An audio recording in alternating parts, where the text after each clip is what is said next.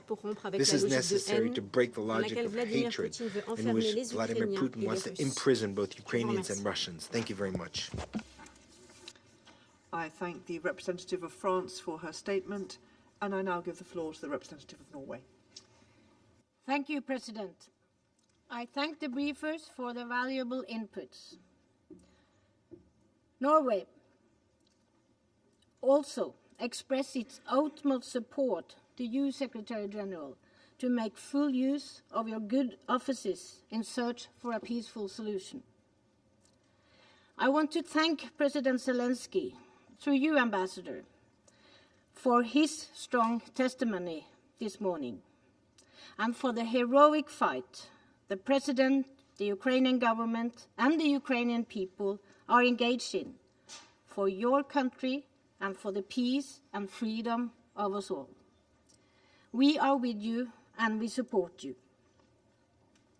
As we heard from President Zelensky and have seen this weekend, the need for peace could not be more urgent. For more than 40 days and nights, attacks from Russia have continued to batter the Ukrainian people and their cities, causing death and destruction. And the suffering is escalating. We too are appalled by the reports coming out of the areas around Kyiv and other regions. We are deeply shocked by the atrocities committed against civilians in places that has been held by the Russian forces, including Bucha. The images are distressing: dead bodies on the roads and in mass graves, homes, schools, hospitals, and other civilian infrastructure destroyed and reportedly left behind. President, Russia is desperate to hide the truth about the war, but atrocities must be investigated and those responsible must be brought to justice. In this respect, we welcome the establishment by the Human Rights Council of a Commission of Inquiry on Ukraine to investigate all alleged violations of international humanitarian law and human rights law. And we also welcome that the ICC has opened an investigation into the situation in Ukraine. We urge Russia and everyone holding evidence to fully cooperate with these investigations. We cannot allow there to be impunity for war crimes being committed in Ukraine. The world is watching. President, Russia's unprovoked and illegal war against Ukraine, a free and sovereign country, is also an attack on democratic values and on freedom. It is a blatant violation of international law and the very principles of the UN Charter. And as the Secretary General underlined this morning, this Council has a responsibility. We must do everything in our power to end the war and to mitigate its impact.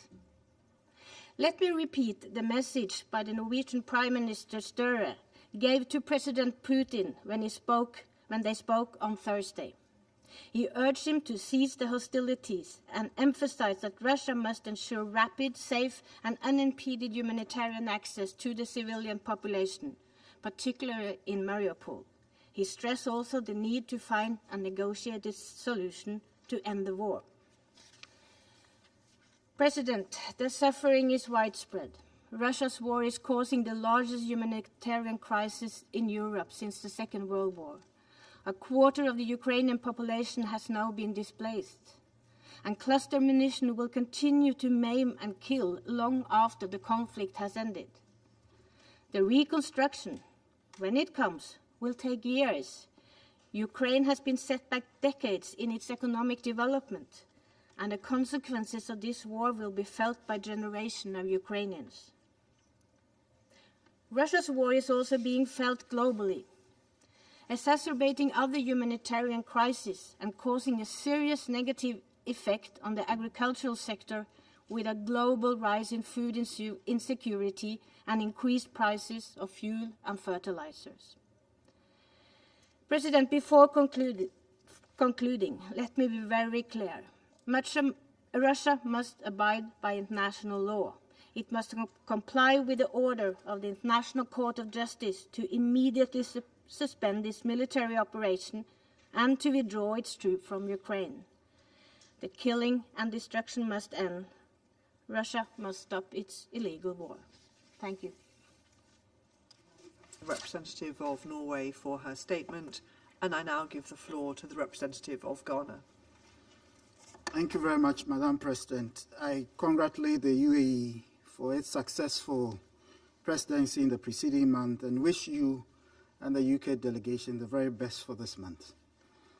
Let me begin by thanking the Secretary General for his statement to the Council and welcoming the briefings of USG Rosemary DiCarlo and USG and Emergency Relief Coordinator Martin Griffiths on the prevailing situation in Ukraine and the coordinated humanitarian response of the United Nations agencies in the face of difficult operational challenges on the ground. I also welcome the virtual participation in this meeting of the President of Ukraine, His Excellency, Mr. Volodymyr Zelensky. My delegation has taken careful note of the Ukrainian President's remark, noted his country's steadfast commitment to peace, and encouraged the path of dialogue and diplomacy in finding a settlement of this needless war. Madam President, the prolongation of the war in Ukraine continues to be a situation of deep concern for Ghana. We are particularly disturbed by the increasing humanitarian cost arising from the unjustified aggression by the Russian Federation against Ukraine. We have observed with pain the unbridled bombardment of civilian populated areas as well as civilian and other critical infrastructure without regard to the customary norms of international law and the principles of international humanitarian law relating to armed conflict. Ghana is gravely concerned by the reports of alleged gross violations of international humanitarian law and international criminal law since the onset of the invasion, including emerging reports and images of human rights violations and the killings of civilians in Mariupol, Chernihiv, Kharkiv, and areas on the outskirts of Kyiv, such as Bucha. We support the call by the Secretary General for an independent, impartial, and thorough investigations to establish the facts, gather the evidence, and to hold all perpetrators of such atrocious crimes accountable for their actions. The killing of children, the aged, medical personnel, humanitarian workers, and journalists are deplorable, and we condemn all such acts unreservedly. We urge restraint on all sides and re-emphasize the urgency of an unconditional cessation of hostilities nationwide to enable the evacuation and safe passage of civilians and facilitate the delivery of life-saving aid to the people in the cities that remain under siege. Humanitarian agencies require unobstructed access to reach people in need of food, water, and medicine and other critical supplies, and all parties must guarantee such access. The ravages of both the global COVID-19 pandemic and the situation in Ukraine demonstrates the interconnectedness and interdependence of states and reinforce the need for a unified international response in support of the path of dialogue and diplomacy. Madam President, we have followed closely the direct negotiations between the conflicting parties and note the progress made in the fourth round of consultations which took place in Istanbul on 29th of March 2022.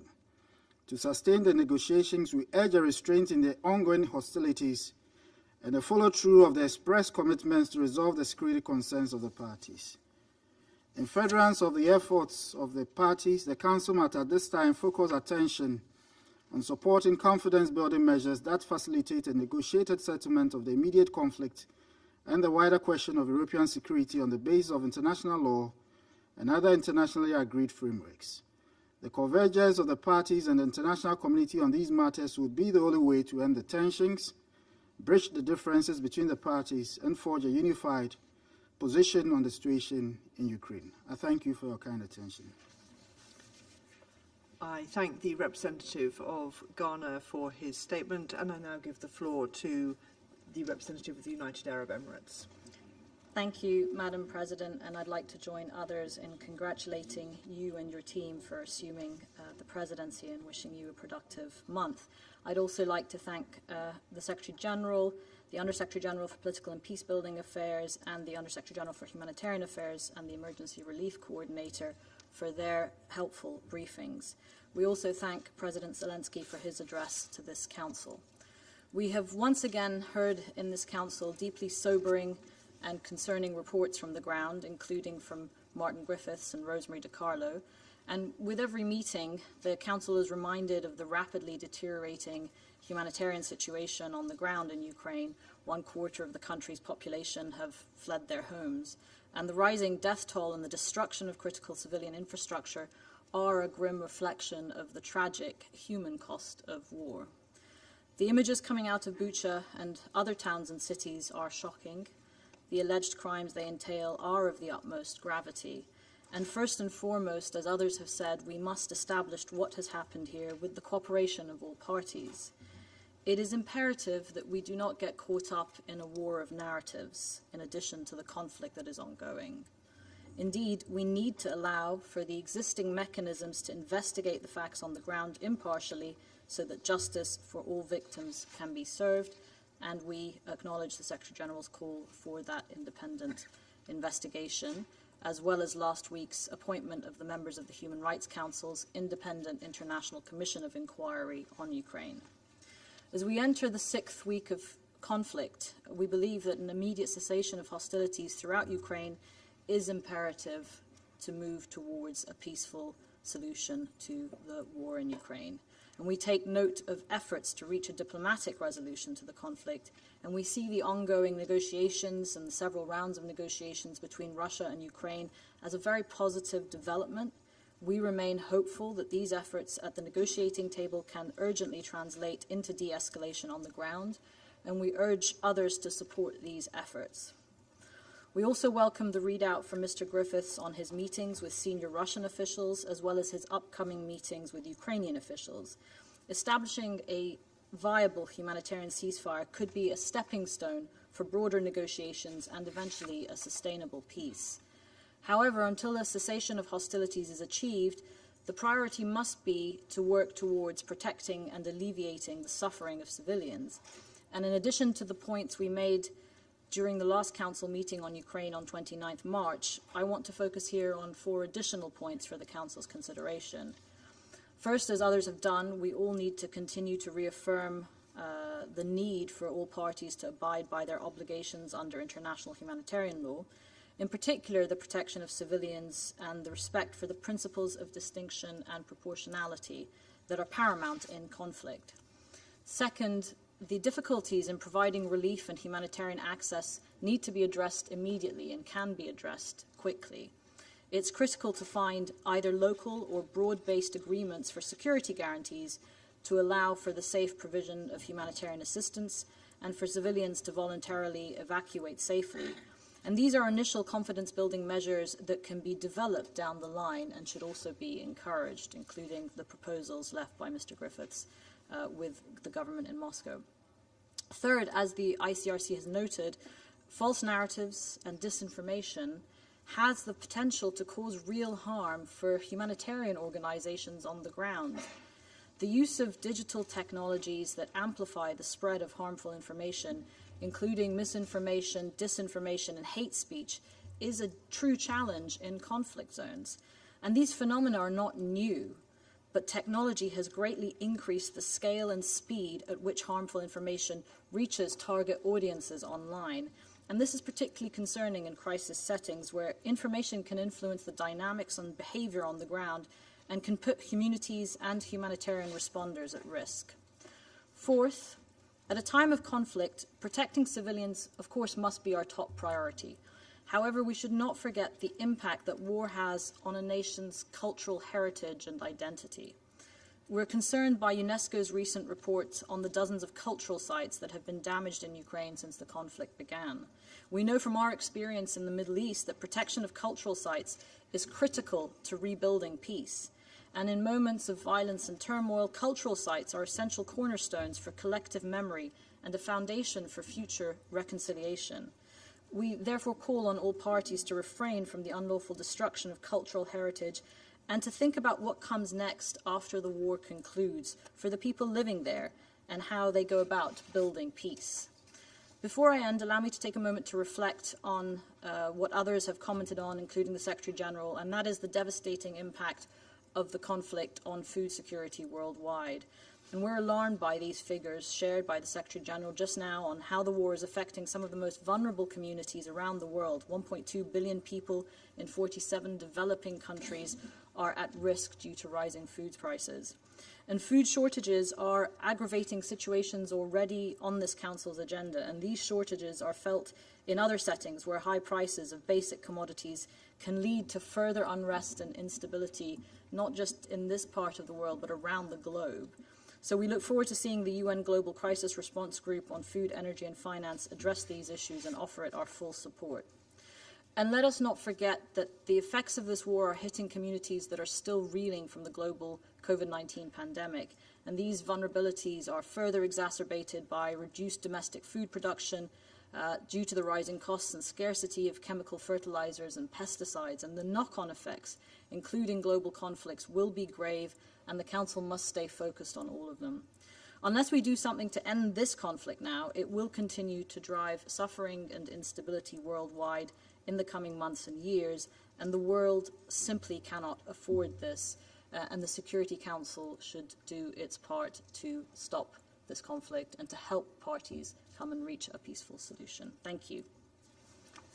I thank the representative of the United Arab Emirates for her statement, and I will now make a statement in my capacity as the representative of the United Kingdom. President Zelensky, by video, Secretary General, colleagues, the United Nations was created in the wake of a European war of aggression that laid waste to Europe and engulfed the world. All of us who signed the UN Charter committed to ending the scourge of war, to fundamental human rights, the dignity and worth of the human person, the equal rights of nations large and small, to justice and respect for international law. Yet now we're facing another war of aggression in Europe. We've heard today, again, the devastating impact of Russia's unilateral and illegal military action in Ukraine, its impact on surrounding countries and the region, and on the security and prosperity of the wider world as it seeks to recover from the COVID-19 pandemic. Thousands killed, millions displaced, cities razed to the ground, hospitals bombed, citizens cut off from food, water, and medicine. Blockaded seaports and the rapid increase in wheat prices. Pressure on already stretched humanitarian resources. And now, as Russia is forced into retreat from areas around Kyiv, the brutality of the invasion is laid bare. We've all seen the horrific images from the towns of Bucha and Irpin, of civilians deliberately killed in areas from which Russian forces have recently withdrawn, and the video we saw earlier underlined that horror.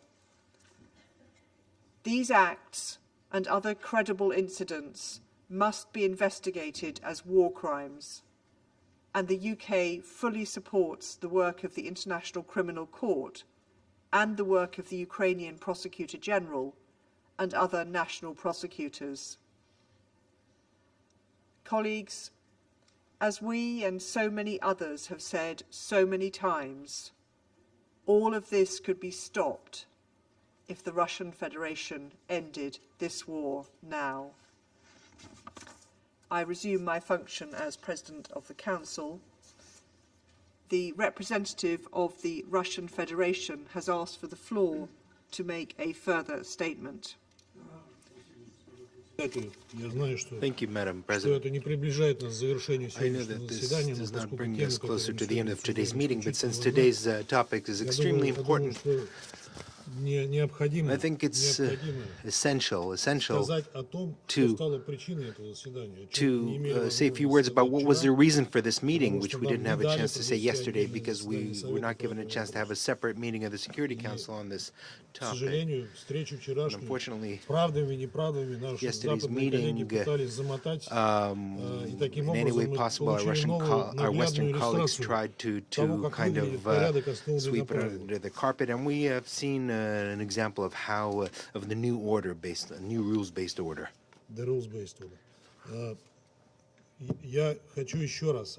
I would like to once again focus on the events in Bucha, which became the premise for conducting today's meeting and led to some far-reaching conclusions that many of you have already made.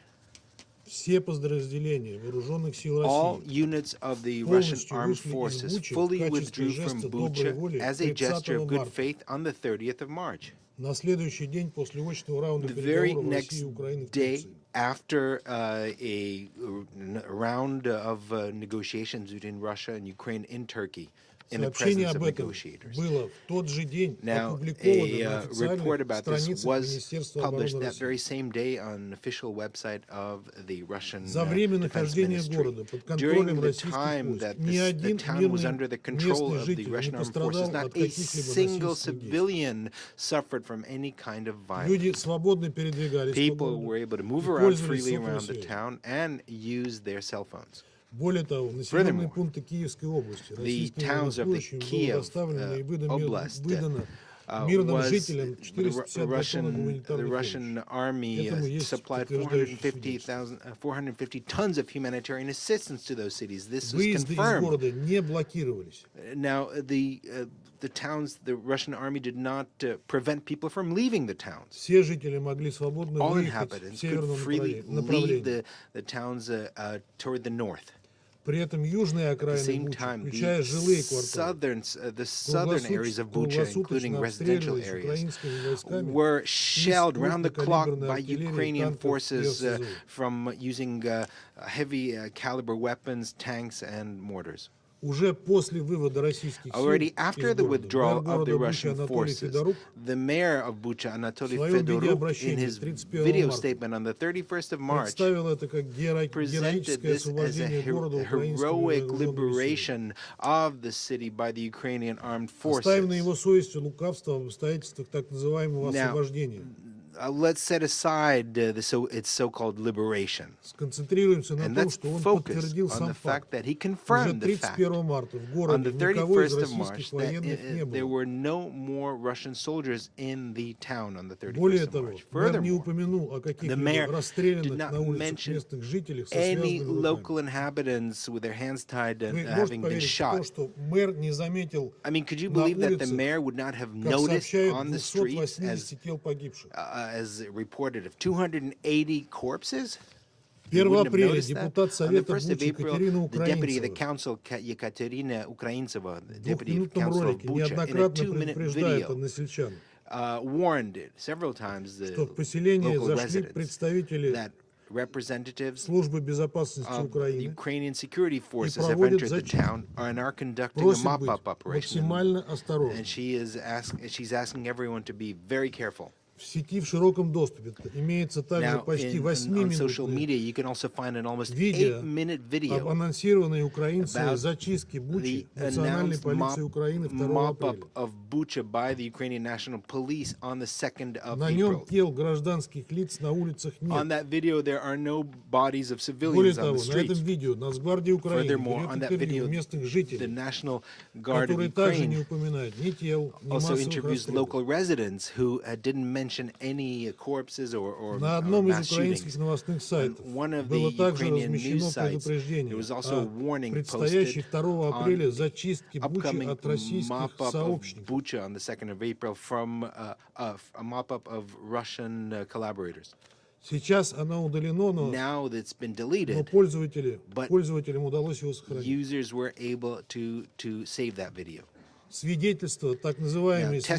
so-called testimony of crimes, or evidence of crimes by the Russian armed forces in Bucha appeared only on the 3rd of April, on the 4th day after the Russian forces left the town. Once again, without any evidence based on the presumption of guilt, the Russian army is being accused of some kind of evil deeds.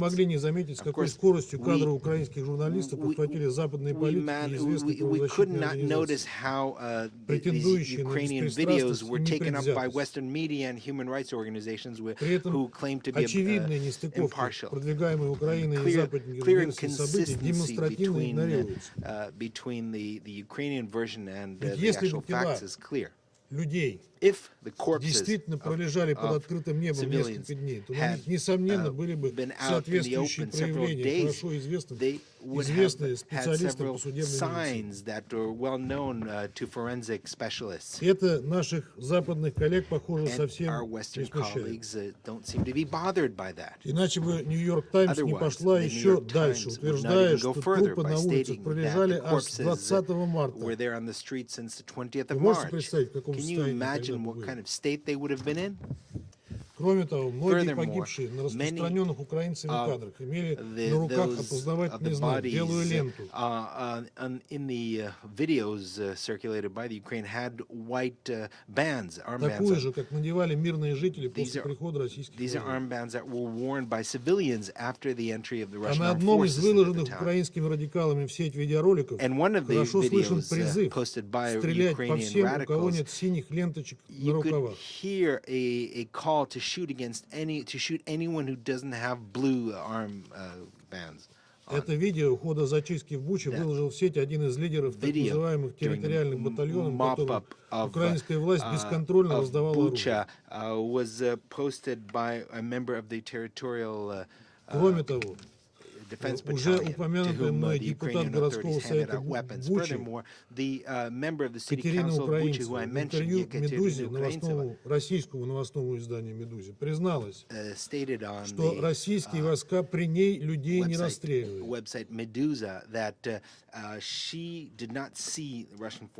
В том же интервью она подтверждает, что в основных разрушениях виноваты украинские военные. Эти моменты, разумеется, также остаются за скобками в подаче наших украинских и западных коллег. These are details that have not been mentioned in the presentations of our Western and Ukrainian colleagues. Зато президент Зеленский уже рассуждает о том, что все эти явно постановочные кадры из Бучи якобы дают украинцам моральное право на, я цитирую, нецивилизованный ответ. Give the Ukrainians the right for an uncivilized response. Ну, что это такое, мы можем только догадываться, потому как вели себя украинские радикалы на востоке Украины. Многочисленные свидетельства их преступлений шокируют. К сожалению, похоже, на этом киевские специалисты по дезинформации и постановкам останавливаться не собираются. Как заявили в Министерстве обороны России, по подтвержденной информации, вечером 4 апреля в населенном пункте Мощун в 23 километрах северо-западнее Киева военнослужащие 72-го украинского главного центра психологических операций была проведена очередная постановочная съемка якобы погибших от насильственных действий российских вооруженных сил мирных жителей. Для последующего распространения через западные СМИ. Подобные мероприятия украинскими спецслужбами были проведены также в Сумах и некоторых других городах. В завершение хотел бы обратиться к нашим западным коллегам. Мы прекрасно понимаем, что вы делаете, разыгрывая украинскую карту и с каждым днем нагнетая истерическую антироссийскую пропагандистскую кампанию.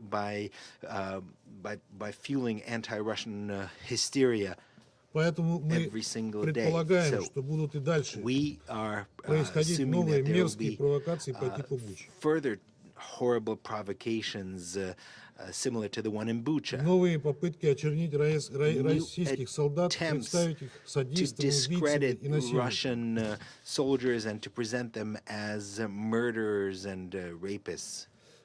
Я уже говорил, что это крайняя подлость.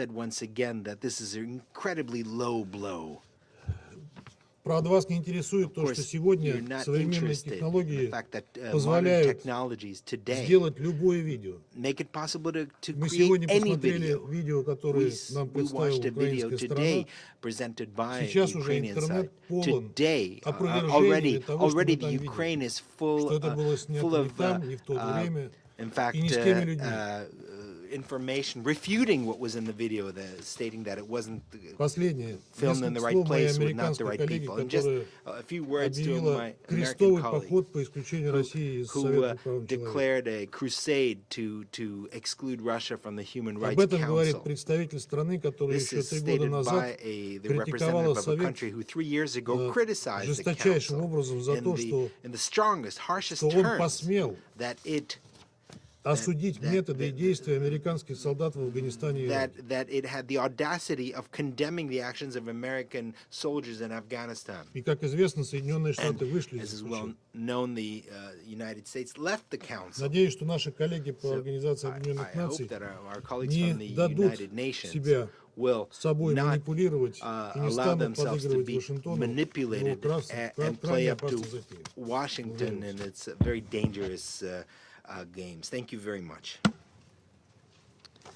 I thank the representative of the Russian Federation for his statement. The representative of Ukraine has asked for the floor to make a further statement.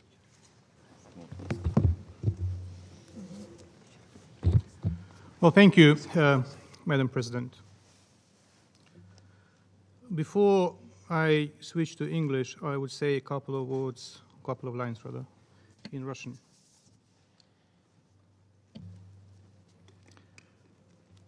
Мы уже привыкли к вранью, которое постоянно выливается нам на головы в зале Совета Безопасности.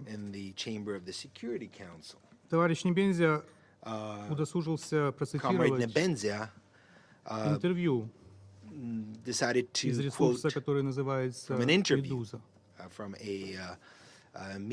Хотелось бы спросить у товарища Небензя, а почему же он не цитирует его полностью? Разрешите мне зацитировать это интервью, которое представитель Путина хотел использовать в своих целях.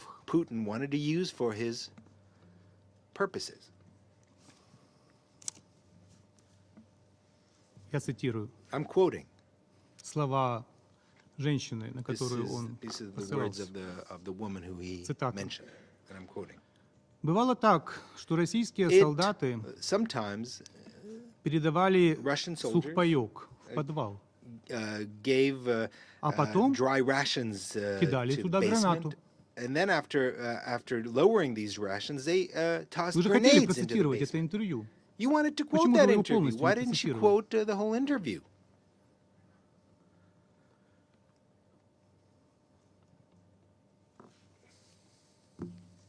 Это о вашей гуманитарной помощи, вслед которой летит граната.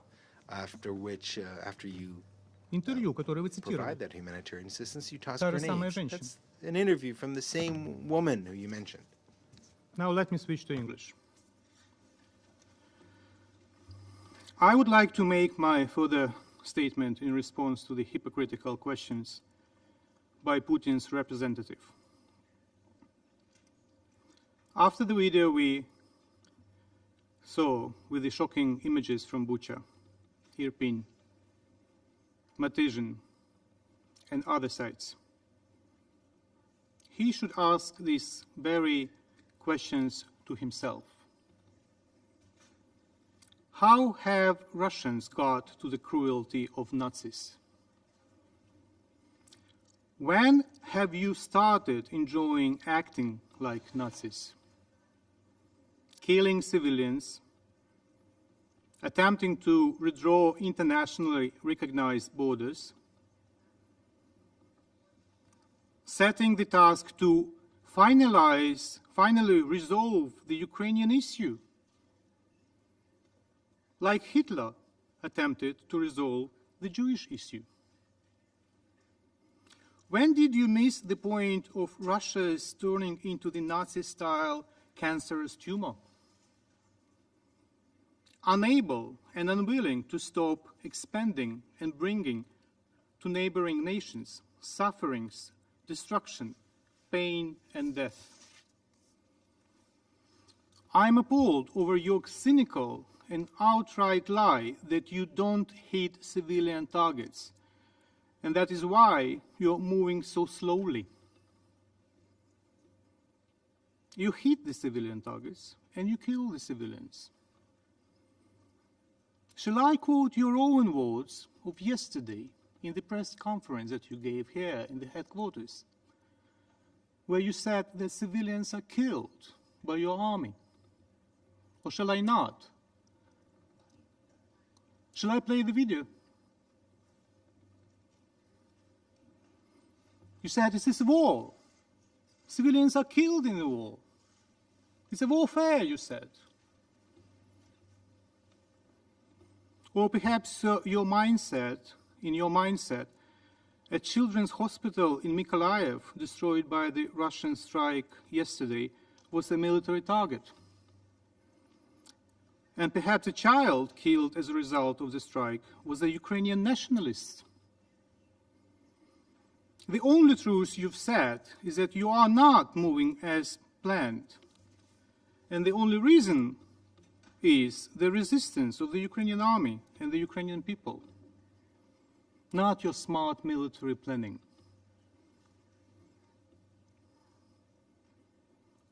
The Ukrainian people who realize quite clear what the Russian world in reality means.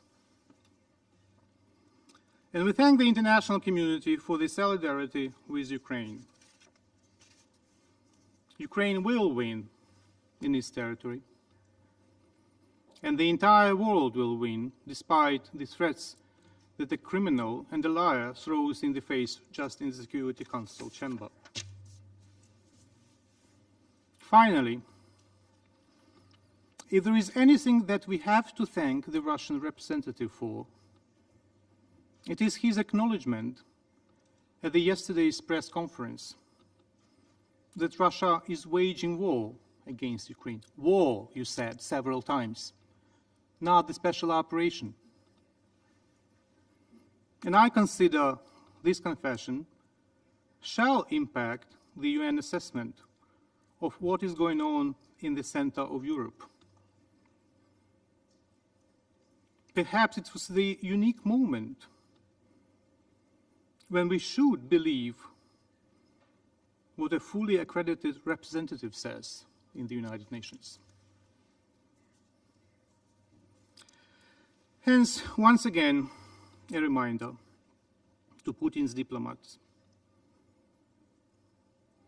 Ribbentrop denied any knowledge of concentration camps, racial extermination policies, yet was found guilty at Nuremberg war crime trial. And we all know what happened to him on the 16th of October 1946. I thank you. I thank the representative of Ukraine for his statement. I now give the floor to His Excellency Mr. Olaf Skog, the head of delegation of the European Union to the United Nations. Thank you, Madam President. I address the Security Council on behalf of the European Union and its member states. North Macedonia, Montenegro and Albania, Bosnia and Herzegovina, Iceland and Liechtenstein, Republic of Moldova, Georgia, Monaco and San Marino all aligned themselves with this statement. And I wanted to start by congratulating you, Madam President, for the United Kingdom for assuming the presidency for the month of April and for convening this meeting and for inviting us to speak, and also acknowledge the presidency of March of the United Arab Emirates. I want to thank the Secretary General, Under Secretary Generals Di Carlo and Griffiths for their presentations, and I want to express our full support, solidarity and respect for the heroic people of Ukraine as embodied by the message this morning by President Zelensky. Madam President, 41 days ago, Russia decided to wage a war of aggression against Ukraine in blatant violation of international law, the principles of the UN Charter and of the acquis of the OSCE, an affront to the rules-based order and to the global security and stability. And we have heard and seen again today the tremendous cost to the people of Ukraine. The dramatic consequences of Russia's war of choice are well known. Thousands of lives have been lost. Over 11 million people, most of them women and children, have been forced to leave their homes. Over 500 schools and 52 hospitals have been shelled. Entire cities have been razed to the ground. The unfolding drama in Mariupol and the images from Bucha stain our common humanity. Russia must stop this senseless act of violence. The EU condemns in the strongest terms Russia's unjustified and unprovoked war of aggression against Ukraine. We demand that Russia immediately stop its military aggression, immediately and unconditionally withdraw all forces from the entire territory of Ukraine, and fully respect Ukraine's territorial integrity, sovereignty, and independence within its internationally recognized borders, as demanded by the United Nations General Assembly. We condemn in the strongest possible terms the reported atrocities committed by the Russian armed forces in a number of occupied Ukrainian towns. Haunting images of massacres with large numbers of civilian deaths and casualties, as well as destruction of civilian infrastructure, show the true face of Russia's brutal war of aggression. These massacres will be inscribed in the list of atrocities committed by Russia on European soil. The Russian authorities are responsible for these crimes committed while they had effective control of the area. They are subject to the international law of occupation. Russia is directing attacks against the civilian population and is targeting civilian objects, including hospitals, medical facilities, schools, and shelters. These war crimes must stop immediately. Those responsible will be held to account in accordance with international law. We welcome the International Court of Justice's provisional measures ordering Russia to suspend military operations immediately. We fully support the investigation launched by the prosecutor of the International Criminal Court into war crimes and crimes against humanity, as well as the work of the Independent Commission of Inquiry. The EU is assisting the Ukrainian Prosecutor General and civil society in the collection and preservation of evidence of the war crimes. It is clear there must be and there will be accountability. The EU and its member states are providing shelter for the more than 4 million refugees that fled Russia's violence. They do so regardless of nationality, ethnicity, religion, or race. We have adopted sanctions against the Russian government, its financial and defense sectors, and those individuals enabling and financing the aggression. We have committed significant funding to the UN humanitarian flash appeal and regional refugee response plans for Ukraine. So far, the EU and its member states have mobilized over 1.1 billion euros in emergency aid. This comes on top of the 2.4 million euros in humanitarian emergency and early recovery assistance the EU and its member states have provided to Ukraine since 2014. In the largest ever operation under the EU Civil Protection Mechanism, 29 countries, all EU member states together with Norway and Turkey, have responded to the request for assistance from Ukraine. As of 4th of April, over 13,000 tons of medicines, hospital equipment, ambulances and firefighter equipment, food and energy supplies have arrived in Ukraine. European leaders have set up a Ukraine Solidarity Trust Fund to channel support to post-war reconstruction.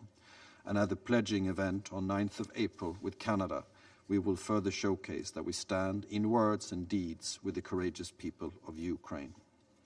Madam President, after the Security Council was unable to take action, the General Assembly demonstrated once again less than 2 weeks ago the overwhelming international rejection of the Russian aggression and an overwhelming support to addressing the humanitarian crisis in Ukraine.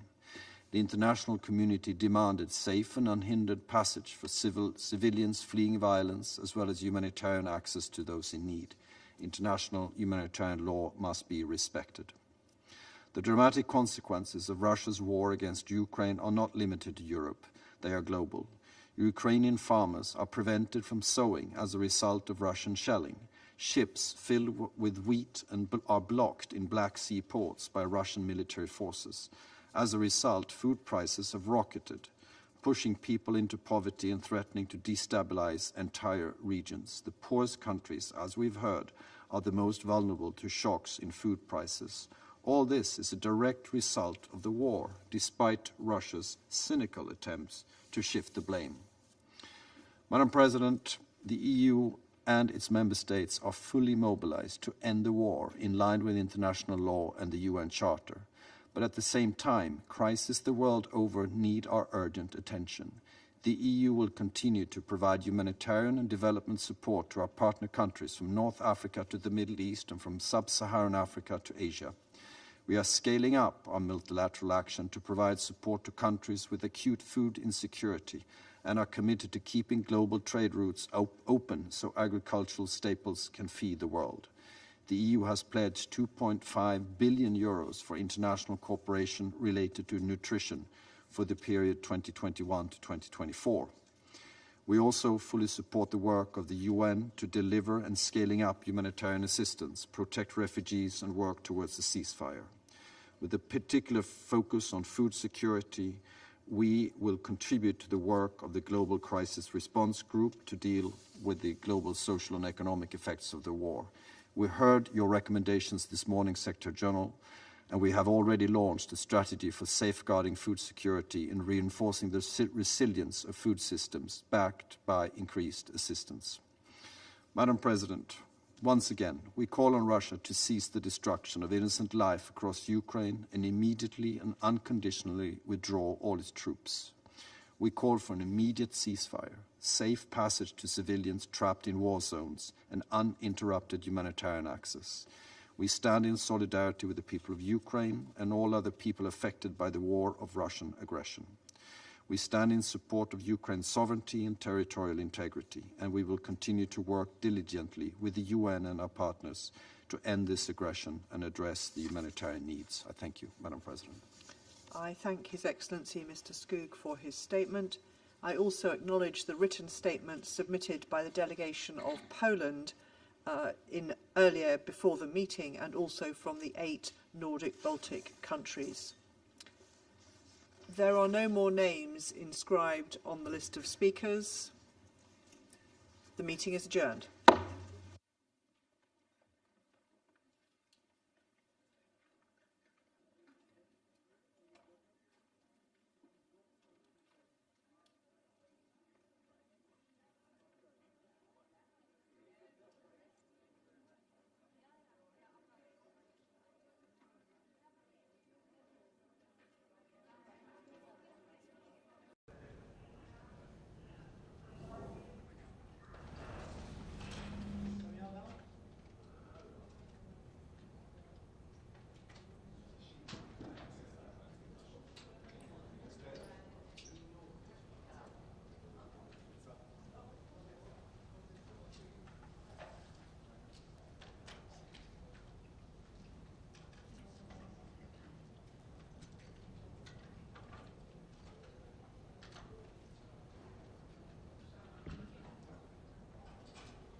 Good afternoon. I'm going to make these remarks in my national capacity as the permanent representative of the United Kingdom.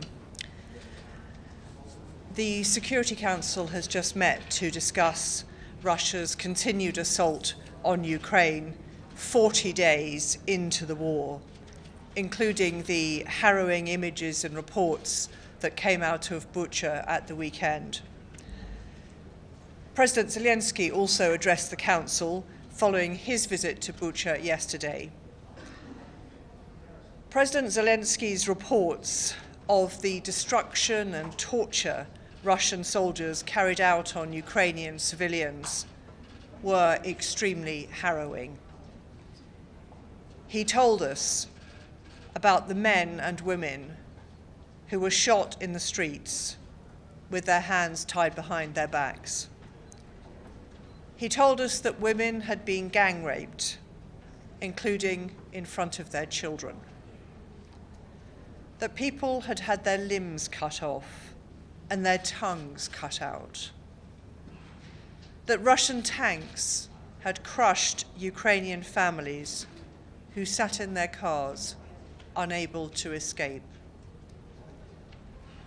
He told us that there must be accountability for these crimes. The UK, as current President of the Council and as a committed partner of Ukraine, will not rest until that has happened.